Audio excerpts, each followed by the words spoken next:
Alan Dillon is my name. I'm the cattle specialist for the south of the country, and I'm joined here this evening by Martina Harrington, who is our cattle specialist in the east, and Michael McManus, who is in charge of the Derrypatrick herd in Grange. This is the first, I suppose, of a series of webinars we're going to be running.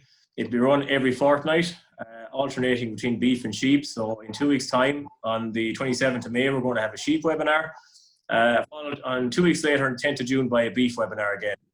And tonight we're going to focus a bit on Suckler Breeding Targets for the next hour. If any of you want to ask questions, you can write them in the comment box. There's a Q&A box there down at the bottom of this webinar, and we'll address them at the end of the presentation. So I suppose also I want to just, we have a beef podcast being aired every Wednesday morning, run by Catherine Egan, and that will be providing further information. So I suppose first up we'll have Martina Harrington. Martina, if you want to start your presentation there, Suckler Breeding Targets, and we'll have a couple of questions after it, and we'll move on to Michael McManus then. Okay, thanks, Alan. Can everybody hear me? I can hear you. Yeah, brilliant. New technology, so we just have to get a little bit used to it. So I'm going to run through a quick 15-minute presentation on improving the breeding performance in your suckler herd. So it's going to,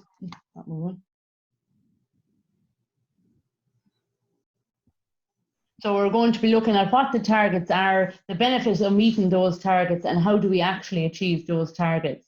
So we've all seen these before, a target of 0.95 calves per cow per year, 365-day calving interval, a 10 to 12-week calving spread, less than 2.5% mortality at birth with less than 5% mortality at 28 days, 60% of your cows calved in the first month, and 80% of your cows calved in the first 2 months. Calve your heifers as close as possible to 2 years of age, breed your replacements to high maternal bulls, and match calving dates to grass availability. So that's basically where you're able to let your cows out to grass as soon as possible. So why are we bothering to improve our breeding performance? We want to increase our output, so we're going to have more calves to sell at a higher weight. We want to reduce our costs, so we're not carrying around empty cows or keeping cows inside in sheds unnecessarily. We want to increase the profitability of the farm through both of those, and we want to be able to reduce labour. For most people, or for most farmers on the beef side of the house, they might have an off-farm job, and they're not able to be on the farm as much as what they would like.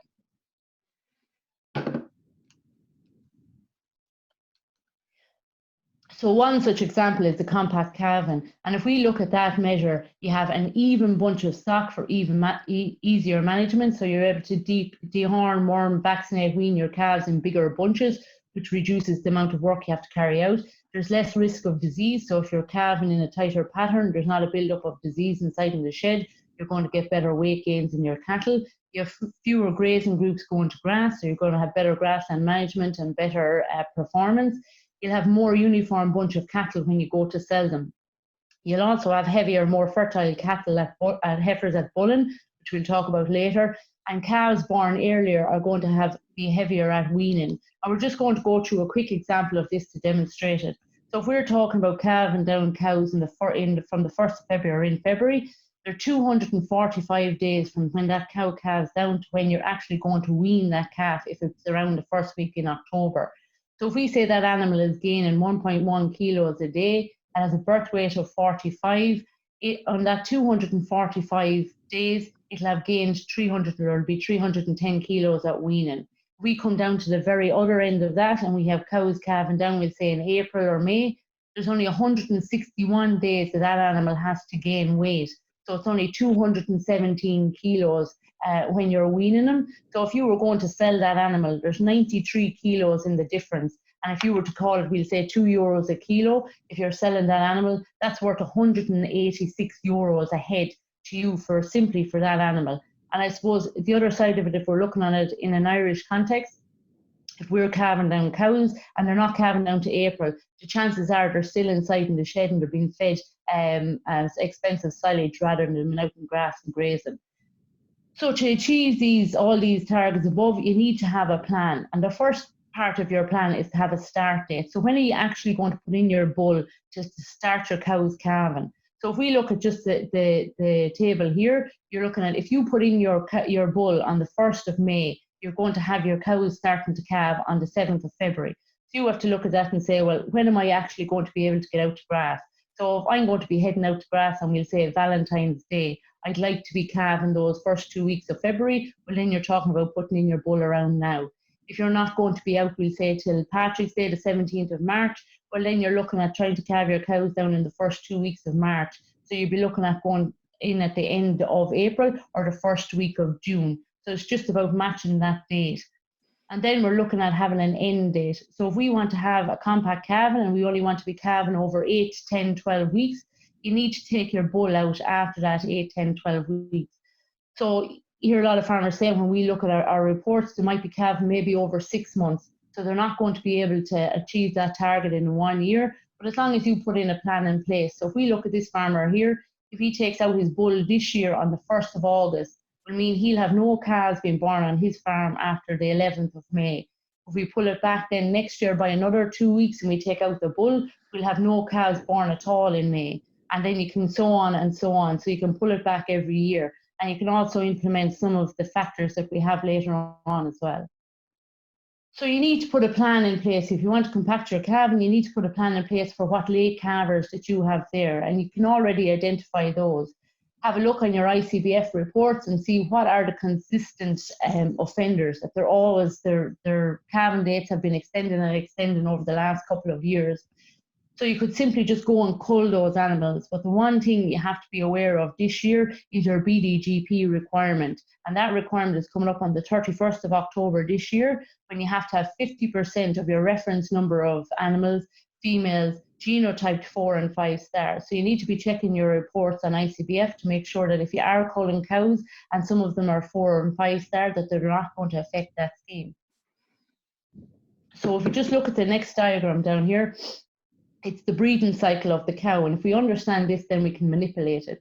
So if we have a cow on our farm, she's going to be pregnant for 283 days. So there's nothing that we can do about that. Then once she's calved down for about 30 days, nothing's going to happen. She's basically recovering from calving, her uterus is recovering. And after about that 30 days, you're going to have a silent heat.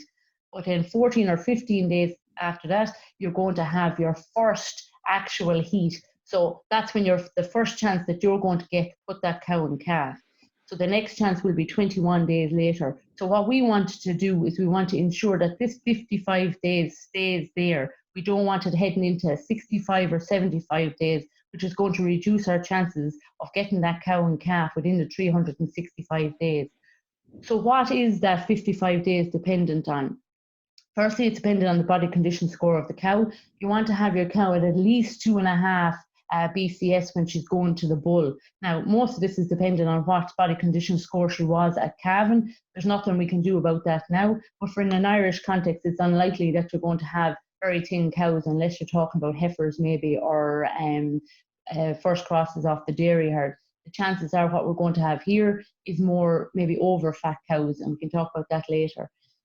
The second part then is the plane of nutrition. Once you have your cow calved, you want her going on to a very positive plane of nutrition. So if we're heading to where we're calving very close to going to grass, we're going to achieve this. If we have cows that are a long time inside in the shed, they're probably eating poorer quality silage. And if you want to get them into a positive plane of nutrition, you're going to have to put them up onto very good quality silage, 72 plus, or you're going to have to introduce meals, which is going to be at a cost. If you have difficult calvings, so that's back up to where if we have cows in very, very positive condition or fat, or where you have very, very big calves. So you're not matching your bull to your cow, especially in heifers. So you want to make sure that when you're putting your cow in calf this year, that if you had any hard calvings, any bulls maybe that you're using AI, that you don't use them this year. What's the health status of your herd? Do you have BVD, lepto or salmonella in the herd? And if so, have you used your vaccinations and have you given them in time? Your heifer effect is if you're trying to calve your heifers down at 2 years of age. This is the first time that cow or that heifer has calved. It's stressful for her. She's got a calf underneath her. She's milking, and she's also still trying to grow. So those heifers are going to come back in calf 10 to 50 or heat 10 to 15 days longer than the 55 days. So what you want to do with them is when you're putting them in calf, make sure to put them in calf at the very start of the breeding season. So that gives them an extra length of time for them to come back around bulling, so that they'll come back into the main herd. The bond between your cow and calf, something that the dairy side of the house doesn't really need to worry about, but that bond between the cow and calf is based on sight and smell, and to a lesser extent on the suckling. So if you're able to manipulate that by restricted suckling, which is basically removing your cow from your calf after 30 days. So once the calf is 30 days of age, you remove your calf, you suckle the calf twice a day, and 80%, it's been shown in Grange, 80% of those cows will come back into heat 14 or 15 days later. So you'll be able to pull back your cow at that stage. And the other intervention then is hormonal intervention, which you're basically talking about synchronizing your cows. If you're looking at that, if you synchronize your cows or use your SID and your breeder, it'll bring your cows out of an estrus. And at that first induced heat, you'll have a conception rate of about 30 to 45%. But when you come to your second heat, you'll have much better, 50 to 70% more normal, more of a normal hit. So then you'll have 80% of your cows that are back in calf within that first 80 days. So the next thing you need is a plan for your replacements. So if you're keeping your own replacements, are they heavy enough for bulling? The biggest thing with your heifers is that they're well enough grown. They need to be 60% of their mature weight at bulling. So if you're talking about, if the average weight of your mature cow is 700 kilos, you're going to need your heifers at 420 kilos at 14, 15 months of age. That's going to be an average daily gain of 0.8 kilos a day. And that's no mean feat. That's no easy feat to achieve. And if you have some of these very big cows, 800 kilos, those heifers are going to have to be up on 480 kilos at bulling to make sure that they're going to be fully grown when they're a mature cow. The other part then is if you have farmers that are buying in heifers, have you sourced your heifers? Are they a good weight? And the other thing is get them in on whatever vaccination program that you have in your herd. And if you're buying in your cows that are in calf, have you sourced them, are in on the farm early enough to make sure that they're well fed when they're coming down to calving? And I suppose the thing with these two is when you're buying in these heifers or you're buying in these in-calf cows, you really don't know what you're buying in or what the health status of them. So that's probably one of the big warnings on them. And if you're buying in these in-calf cows, well, what are they in calf to and when are they going to calve down? So these might affect your achievement of your 365-day calving interval. So the other side of your equation then is going to be your bull. For some people, they're at the start of their breeding season, and other people might be 2 to 3 weeks into it. So you need to check on your bull and make sure that he's fit and he's exercised. Like he's going to be walking around after these cows for the next 60 days. Big thing are their feet, and especially in the conditions that we're having, especially in the east, very hard ground. Our bulls can very easily get injured, no different than if they're on flat. So you need to keep a good eye on them. Ensure he's following and mating the cows. So if you want to, you have to go out and keep a good eye and be very vigilant and see, is he actually following around the cows and is he actually mating them? Doreen Carden and Aidan Murray have videos up on the Teagasc website. You can see the link to it here, and they're talking about how to prepare your young bull especially. So if we're talking about our mature bull, he's going to handle about 40 to 45 cows at most. A young bull will handle much, much less than that. An old rule of thumb that was there was 1 cow for every month of age that the bull is. So if you have a 17-month-old bull, you're looking at putting them in with 17 cows. And no more, definitely no more than 20. And you want to keep a very, very, very close eye on what's going on there. To reduce the pressure on your bulls, if you have multiple bulls, you can mix your early and your late calving cows so that they're not going to be hit with all the earlies. And if you're in doubt as to anything that's happening, or if you want to be extra careful on it, you can rotate your bull as long as he's not related to any of the heifers that you have on your farm. Observation and record keeping. Especially in the first 3-4 weeks of bulling, you want to make sure that everything is working. So you need to go out and keep a good eye on what's happening or when it's happening, and are you picking up all of these cows that are coming into heat. And if you look at this as work done up in Grange, you can see the different times of days that this different time of the day that cows come into heat. You can see a peak here at 0 to 3 a.m. in the morning, 6 to 9 a.m. in the morning, and 6 to 9 p.m. in the evening. So you often hear of where you'd be talking about fellas going out and having a good look in the morning and in the evening. So they're those two high peaks to see what's going on. But to be talking to farmers, they'd often say to be down maybe calving a cow inside in a shed, and to see an awful lot of activity at 1, 2 and 3 o'clock in the morning. That can be often missed. So you need to keep a good eye throughout the day, especially in that first 21 days, to see what is happening. Is your bull following your cows? Is he inseminating them? And the other big thing is he putting them in calf? So if you're checking on those 17 to 21 days later, are you getting a lot of repeats? So that's the big indication of your bull is fertile.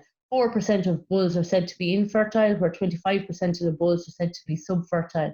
So if you see a lot of repeats coming on from that first 2 to 3 weeks, you need to step in straight away. Don't wait. Take out your bull, get him fertility tested. If you have another bull that can come in his place, brilliant. If not, you need to bring in AI to cover that period of time. And a fertility test is quite quick. You'll get it done in a couple of days, and you'll be able to tell for the most part in a few hours whether your bull is fertile or not. You might have been maybe infertile at the beginning of the breeding season and has come back fertile now. The other part is checking on your cows to see if you have a cow that's calved and it's now 55, 60 days calved. Is she not coming back around bulling? Is there any reason for that? Can you see any discharge from her? You want to bring her in then and get her checked from your vet to see if there is any issues, if it's a cyst or if she needs to be cleaned out or if there's an infection, and you can sort that problem good and early. And that'll help you maintain your compact calving.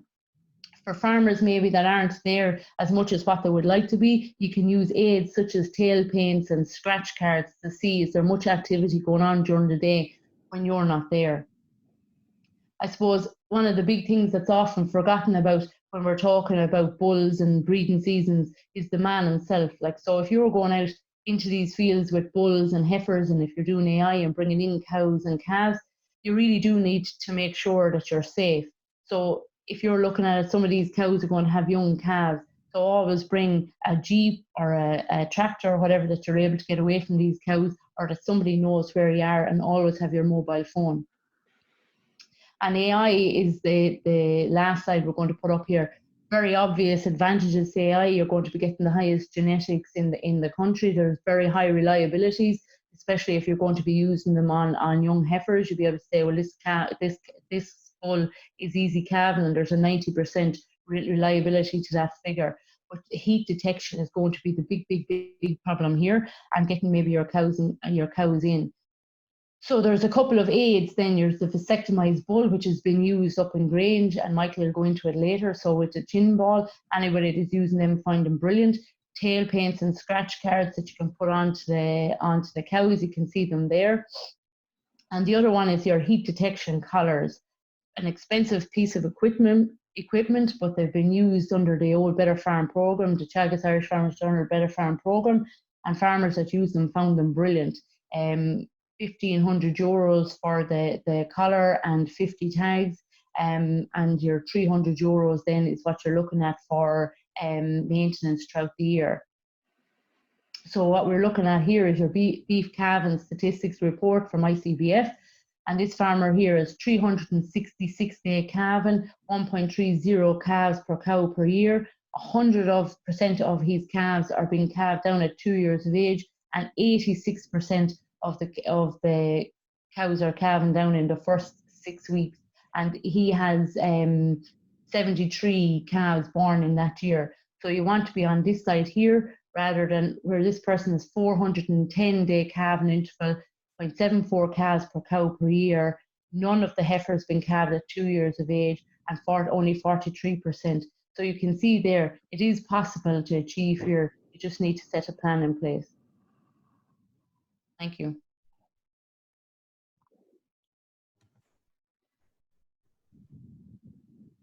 Okay, Martina, thank you very much for that. You might bring your video back on there if you can. A second now.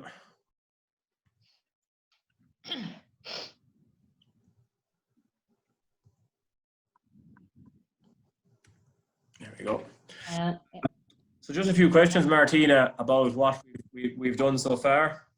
I suppose in terms of replacement plan, if we were to look at a replacement plan for a herd, is there a preferred option, and does it maybe depend on herd size or your system in terms of, would you breed your own replacements? Would you buy in-calf heifers, in-calf cows, or maybe some farmers would buy cows with calves at foot? The best option, maybe. Yeah, I suppose there's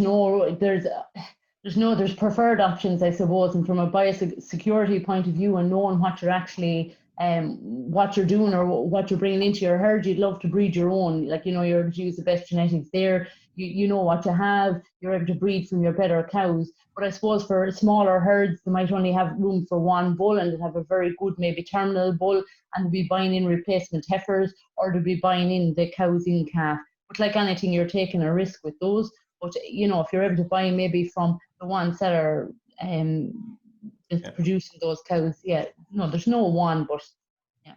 And there are farmers who are specialising in producing these replacement heifers, maternal as well. Yeah. In terms of heat observation, then we touched on that. I suppose, how many times per day would you think we should be observing heat, and how long at each time would you want to be observing these cows and heifers bulling? And I suppose you might just touch on maybe part-time farmers also that are, you know, maybe gone from the farm for large parts of the day. Yeah, sure. I suppose, like anything, as often as what you can. For most people, you're looking at that kind of early morning and the late evening, and if you can get two in between, all the better, like, you know, to hit those spots. You want to be staying with your animals, I suppose, 15-20 minutes just to get a good overview of what's going on. You'll see how your bull, is he following the cows or the heifers? Is there any issues with him? Is he a bit lame, or is he just getting a little bit lame? And you'll be able to step in at that stage. I suppose for farmers that are working off farm, you know, they'll be looking at maybe trying to put in some sort of detection, like, you know, so if you're going to put tail paint or scratch cards on their back, you'll be able to see is there much activity going on during the day. Or like in the vasectomized bull, you can put on a chin ball, but a lot of farmers will be slow to put a chin ball on an actual active bull. But a big thing is get out as much as possible. If you're not able to get there on some of the weekdays, maybe you're able to get there on the weekend and see what's going on.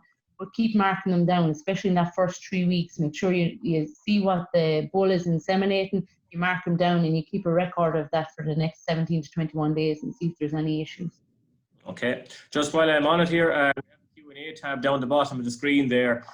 If any of you want to ask questions of Martina or Michael, who's going to speak next, just write them in there and I'll read them out, and we can get the lads to address it. In terms of heat detection aids, which one would you recommend? I suppose you've kind of gone through a couple there. Is there a specified one depending on the size of your herd or system you're running? It depends on the cost. Like if you have a vasectomized bull, you know, a lot of lads are saying the vasectomized bull with the chin ball, brilliant. Like you're able to pick up basically anything that's happening on your farm. But, you know, like you have to have the room to have him on the farm, and there's a cost to him. The same thing with your scratch cards. You're talking €1.50 to €2 per scratch card, a good age too. And if you have big herds and maybe you're not that close that you have to travel, especially for people that are working off farm, to be able to pick up on their mobile phone if they have a cow that's in heat, or if the bull is following a particular cow. Very, very good. It records and repeats the whole lot. But you'd be looking at €1,500. You'd be talking about a 50 cow herd, and if you need the extra tags, it's something like €100 for the extra 25. Okay, but I suppose your experiences on the Better Farm program, anyone that have done it have been quite happy with the system. Yes, I thought it was brilliant. Like, you know, I suppose at the beginning it was a novelty to see what was going on too, but you know, some of them were saying like when they got it first, you have to have exclusion zones, like, you know, they forgot to put maybe one around a feeder or a drinker, and they weren't able to pick them up maybe for that day. But yeah, it's a brilliant system. Yeah. Okay. Could you give maybe a quick costing, right, on this extended calving interval? We've touched on maybe two separate ICBF reports. One showing someone with a calving interval for 400 days and someone with another calving interval pushing back towards 365. If you were to take, you know, the two herds, what's the cost, let's say, of maybe for even a 30 cow herd or 40 cow herd for the extra 30 days that these cows are not calving every year? Yeah, Alan, Paul Crossan has done several models on the costings of them, and what they're saying is that it's €2 a day. Like, so say 2 to 2.30 a day. So if you're looking at it, if you have 10 cows or 10 heifers or whatever that's not going in calf, that's €69 a month. Like, so it's €700 for that. It's €700 for that animal those 10 animals in the herd. So if you multiply that up, like, it can be a significant cost to the system. Okay, and the same, I suppose, would apply with regards 2-year-old calving versus 3-year-old calving. It would be a similar. Yeah, like if you're talking about a cow calving down at 3 years of age, it's 6 months later than the other. So you're talking about €50 for every month over. So it's €300 per animal. So if you're talking about 10 animals on your farm, you're talking about €3,000. So it's a big cost to the system. Okay. In terms of then calving to grass, you mentioned different times what selecting when you want to calve versus when you'll be turning out to grass. I suppose around the eastern side of the country where you are, you're generally dealing with earlier turnout. You're talking March. When you head up towards maybe the heavier type ground, Leitrim, Mayo, etc., a lot of those places are looking at well into April. I suppose how far back before getting out to grass do you think you can go in terms of calving time? I suppose there's a balance between, like what we showed earlier, your weaning weight of your animal and your calving date and getting to grass. So like if you have these cows that are calving down in the west of Ireland in February or early March, you're looking at, trying to minimize your cost by having better quality silage, like your 72 DMD silages, and maybe a simple meal like rolled barley for them. So then you can push it back that little better. But as close as what you can get to having your cows out to grass is always going to be the better. So you're talking maybe 3 or 4 weeks from when you're going to get to grass. Okay. I suppose just two final things to wrap up with you. I suppose the first one is compact calving. What should farmers be considering in terms of their calving facilities and labour, etc., grass demand? What would be the main areas you want to focus on there? Well, I suppose with the compact calving, you're going to be looking at your facilities. So like if you've a lot more cows calving down at the same time, you're going to have more facilities, like your calving pens, your help. If you're going out to grass earlier, you're going to have to close up your grass area. That's going to have more available. Like if we're looking at it down here and we've guys that are calving starting in the middle of January, the first week of February, they'll be starting to close up their grass in the last week of September, so that there's a good bank of grass for the cows to go out onto in that February, late February. Yeah. Okay. And finally then, before we move on to Michael for a minute, beam requirements, I suppose, is something people maybe need to pay attention to. We have a 5% reduction in beam coming up this year, 12 months, organic nitrogen reduction. So I suppose what options would farmers need to be taking there to maybe assist in meeting these requirements? Yeah, so like I suppose it was one of the controversial sides of the beam scheme is the reduction, and what we were saying to farmers at the time is that they could meet it from within herd. So if we were looking at these cows, like we're trying to tighten up our calving system, so you could cull your cows that are later on, cull your cows that are calving later on, and when you were looking at them, you can wean them earlier, get them fattened up and get them sold off grass. If you're looking at your cows, scanning them earlier, like so make sure and scan that month after you take your bull out. Anything that's not in calf, put it on a good dew and get rid of it at that stage. So like, there's loads of options here, and if we're talking about trying to meet it, it's not money that you want to be given back. So there's those couple of options of tightening your calf and get rid of the later calvers, and anything that doesn't go into calf, scan early and get those gone in a shorter period of time. Okay, Martina, thanks for that. Just again, look, there's the Q&A. We have some questions coming in, and we'll bring Martina in at the end there again with Michael. Direct a few questions at him. But if you can type in your questions down at the bottom, and we'll address them at the end. Thanks for that, Martina. We'll bring Michael in there now. If you want to step in there, Michael. And hello, Alan. We'll just talk to you a bit. You're looking after, I suppose, one of the most famous herds in the country, the Derrypatrick herd in Grange. Could you tell us a bit about the herd, about the size, time of year calving, what system you're running, etc. very, very quickly there? Yeah, so at the minute now on the Derrypatrick herd there, Alan, we have 100 suckler cows made up of 50% Limousin dairy cross cows, and the remaining 50% are Limousin and Simmental cross suckler bred cows. So the average weight of the cows, when you take into account the first time calved heifers and the mature cows, at currently is 620 kilos. The herd is a spring calving herd with the replacement heifers calving down at 24 months of age. And all animals are slaughtered off farm, with bullocks slaughtered under 24 months and heifers are slaughtered under 20 months of age. Yeah, thanks. So you're finished up the calving season for 2020.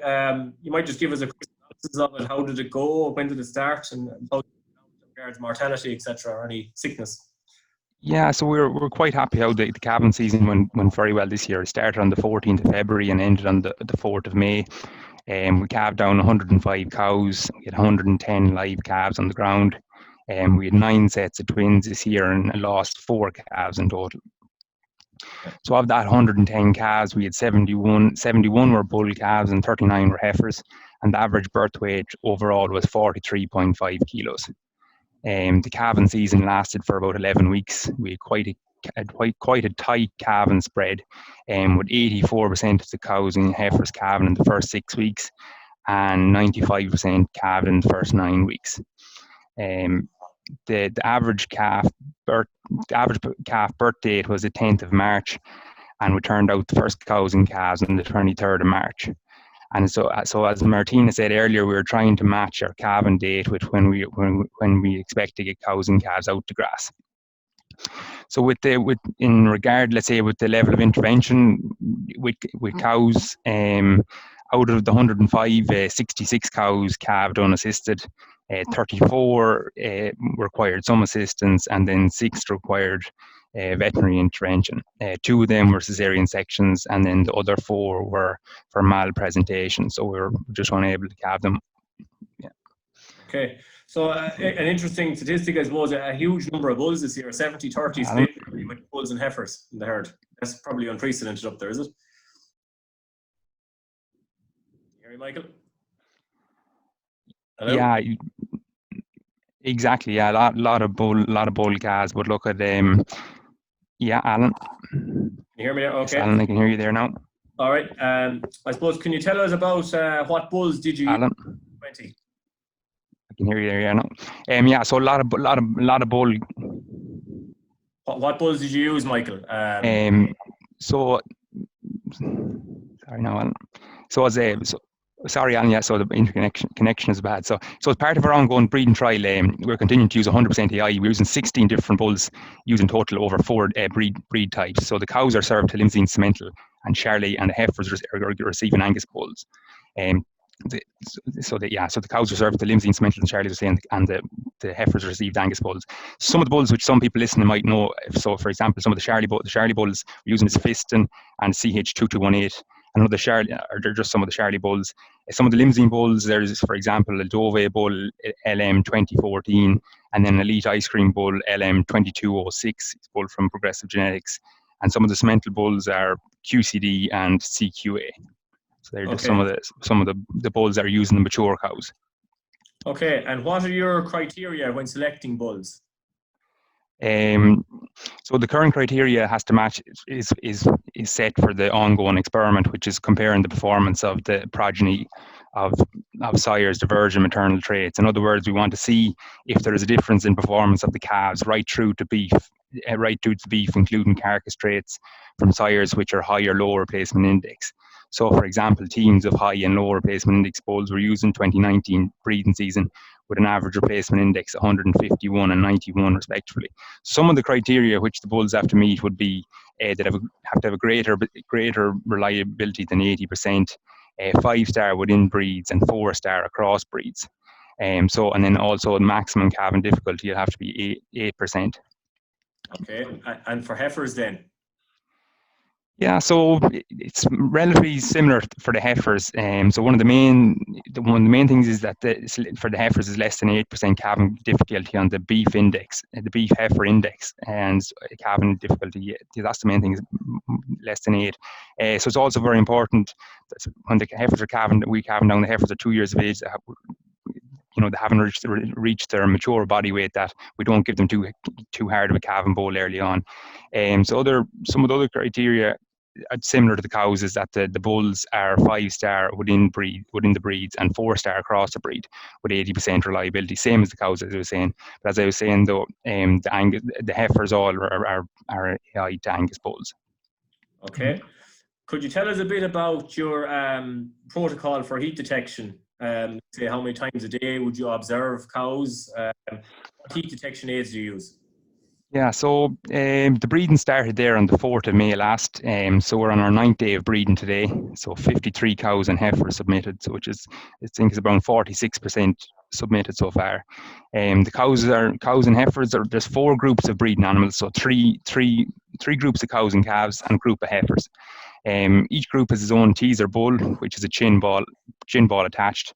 The cows are tail painted yellow first for first service, and then once they're served, then we tail paint them blue. This is just an easy way of identifying cows which have not been served yet. When you go into a group of 30 cows and you see 2 or 3 yellows, it's just an easy way of flagging up a cow that's, in 2 weeks' time we'll be able to say, why is she, check up her breeding, or see what's up with what has been up with the cow. The tail paint are topped up weekly when cows are being brought in for AI. So for example, if we went out there next week and we had 3 or 4 cows bulling in one particular group, we'd bring in the whole group and top up their chin ball.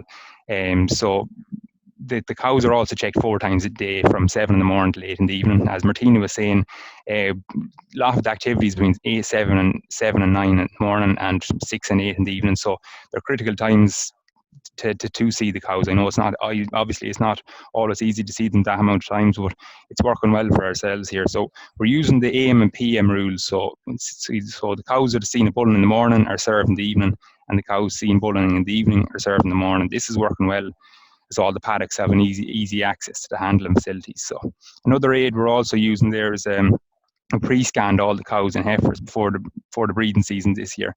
Any cows over 30 days after calving were scanned. It was a great way of picking up cows which needed to be cleaned out, or cows which were not cycling. The scan 2 weeks ago for us picked up 3 cows that need to be cleaned out and 2 cows which had not cycled. You know what I mean? So this is just a good way of tightening up the cows which might have lost. It might have lost a few weeks with them otherwise. So last year the breeding season lasted for about 10 weeks. And so this year we'll be carrying out a scan at 9 weeks, and from that results we'll be deciding how long we're going to continue breeding. Like, obviously I'd like to tighten it up to 9 or 10 weeks, but it'll all be dependent on that scan. If we had 90% in calf at that scan, we'd definitely reduce the breeding season then. Okay. No stock bulls then used to mop up. Is there a reason for that, I suppose? So we know stock bulls in the farm. As I said, we use 100% EI as part of the trial, and last year we had 91% in calf after 10.5 weeks. So we're happy with that performance, and look, we'll be hoping for something similar this year again. Okay, and finally, I suppose the questions, and again, look, the Q&A thing is down the bottom. There's plenty questions coming in, but if you have any, just write them in. Tell me about the plan of nutrition then, I suppose, on from, let's say, the time they calve and they're obviously not turning out the grass straight away. They're inside for a period. What are they on? So let's say we'll start from when the cows were housed this year. Now they were housed in good condition this year. So then they went in they were on 70 DMD silage. So when the cows were in good condition, they were getting 70 DMD silage. They were adding body condition. So we decided to cut them back a bit. So they were at 80% allocation. So they didn't just get too fat. So this year the cows calved down in good condition. They were fit rather than fat. And but some of the first time calvers got 2 kg ahead for about 10 days before turnout. So that was the only meal that was fed to any cows this year, solely because we weren't sure when we were going to get out. As most people would understand, that March was a very funny month with a lot of rain early on, so we weren't sure when we were going to get out. So we introduced the meal just to keep the heifers in good condition. And so at the minute now, the cows are entering into covers of about 1,700 kilos of dry matter a hectare. And so they're getting 48-hour allocations of grass, and we're achieving good graze out with the current weather. So, they're getting 48-hour allocations of grass, and they're in quite good body condition score. And nearly all cows are cycling there, which was picked up on the pre-breeding scan. Okay, thanks, Michael. Martina, back in there again. If you could bring your video around, we have a number of questions in there, and we might just start to touch on them a bit. I think the first one, Michael, might give to you there. It's could you touch on the management or the diet for heifers to calve at 24 months? I suppose you may give some practical Grange experience. I suppose what do you do? Yeah, so we try and buy in the majority of our heifers in the autumn time of year. If they're bought in the spring, sometimes it can be catch up. If you obviously to get a nice quality heifer, it takes time to get them. So I usually try and buy them in the autumn, as much in the autumn as possible. So you have the winter to put your own stamp on them, have them all vaccinated up to speed, get them up to speed with the vaccination, and also get them used to yourself and the place. So have them ready for breeding is the main thing. But with heifers ourselves now, any of the strong heifers, the dairy cross heifers, we'd be hoping to be around 320 kilos, let's say, come January, February or that. So, and the beef heifers would be hoping around 420 going to the bulls. So this year now we bought them in around the first week in November. It didn't require any meal, so they got silage ad lib 76 DMD, and they gained about half a kilo there, or half to 0.6 a kilo over the winter. So we didn't require any meal. And we let them out. Then they got out there on the 23rd of March. So they've done very well since. And just the main thing is to keep an eye on their weights. And no, we didn't, for ourselves, we didn't require any meal. But if you were buying them in and if they were behind target, you maybe might be introduced 2 kilos of maybe a high protein nut for growth, and to catch up on some of their targets. So introduce maybe 2 kilos. If you were thinking about it, introduce 2 kilos of meal for a couple of months there would catch them up in target, and it'll pay off in the long run, because your heifers will be good and strong going to the bull, and they'll calve down a stronger cow then. And working well for you, Grange. Working well for us, yeah, exactly. Yeah, just the main thing is you get them in early and get your own stamp on them. Okay, Martina, I have a question there for you. Question regarding autumn calving heifers at 24 to 28 months. What level of diet restriction would you put them on over the summer? Would you restrict them like cows, or would you restrict them less, restricting heifers? You'd restrict them less, Alan. Like if you're looking at these heifers, you're looking at them to be grown on, to make sure that they make a mature cow, or a good sized mature cow. So if you're looking at your cow, she's fully grown, so you could be restricting her very hard to make sure that she doesn't gain too much condition. But you can restrict your heifers less, just keep a really good eye on their body condition score, so that they're not going to lay down too much fat.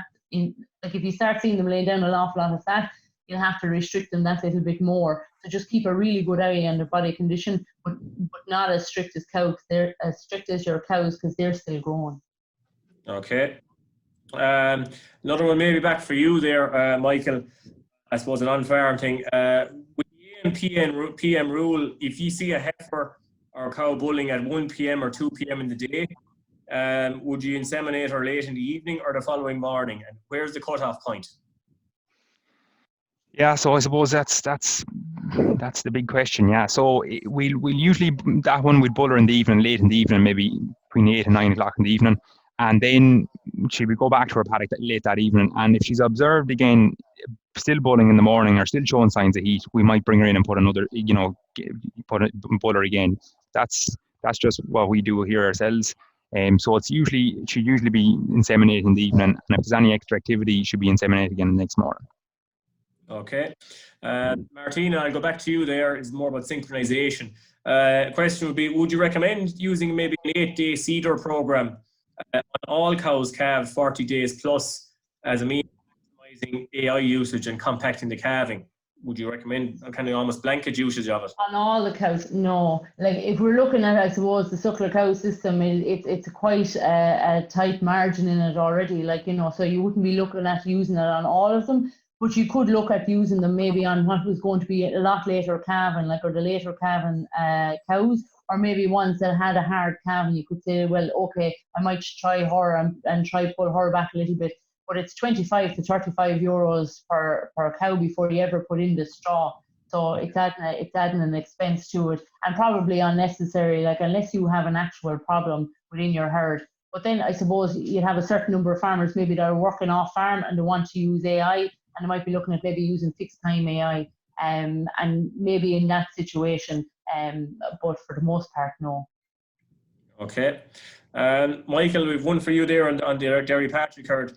Why not use high terminal replacement sires with ease of calving rather than Angus on heifers? I suppose they're saying why Angus only? Why not different breeds? I suppose is maybe the. Yeah, so it's something I'll have to look into now. That's what we've been using the last number of years, and that's when I came here. That's what we've been using. But the Angus was I don't know exactly why we're using just the Angus. Do you know what I mean? But maybe it's something we might look into. Here's kind of another one just for you there. While I have you, have you picked your AI bulls for the year so far? They're saying QCD is getting very hard to get, the cemental bull. If you couldn't get this QCD, what would be your next first choice cemental bull to use? So the bulls with us really has to fall into a lot of criteria, but a bull we were looking at, but we didn't use him in the end, was 50 cent S12149. It was another cemental bull. We were just lucky enough to have some QCD left over from last year, which allowed us to use him again this year. Okay. Martina, we're back to you again there. From a part-time farmer who says, okay, wants to use AI, but heat detection is a bit of a problem. He says he can't follow like my 4 times a day heat detection. What would you recommend for him, I suppose, to do? He's a part-time farmer, doesn't say a number of cows. Listen, if he's not and he's able to kind of do his early morning and his late evenings, that's going to do a lot for him. And if he's not looking at spending big money, he can go and he can use a chin ball on his AI, is he? Yeah.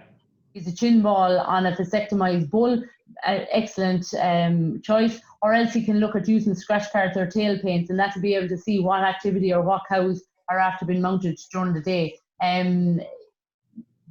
I suppose from heat, like the collar, the Moocall collar and the tags, brilliant, because they're going to feed it into his phone exactly how much that the bull has been following the cow, how many times that he's chased her around.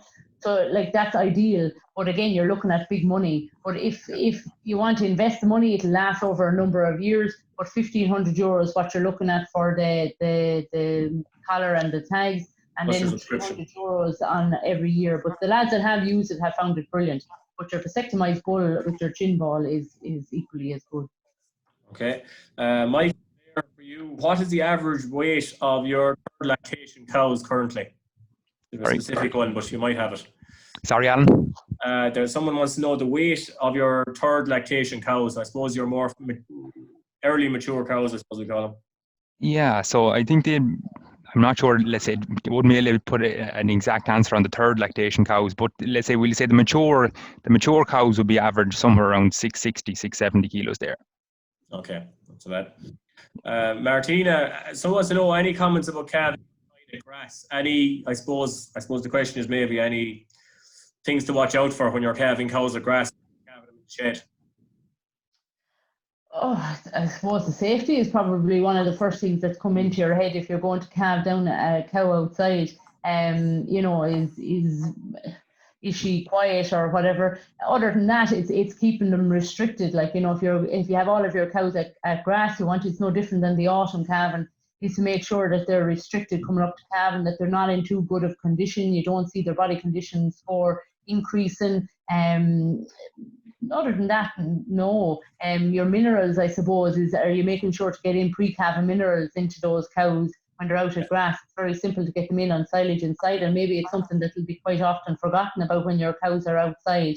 But I suppose the big one is the safety. If you see her that she's coming into calving, make sure bring her inside, get her into the calving pens. Other than that, no. Okay. Maybe just one for you, Michael. Pre-breeding scanning. What's the practices in Grange? Would you recommend it from a cost point of view? Yeah. So obviously, it is costly. But 1 or 2, 3 to 4 euro per cow. But it's worth it in the long run if you pull forward 3 or 4 cows. Like say, you could have 2 or 3 cows there maybe that mightn't come into heat till 6 or 7 week, and then they could slip out of under the 10 or 12 weeks.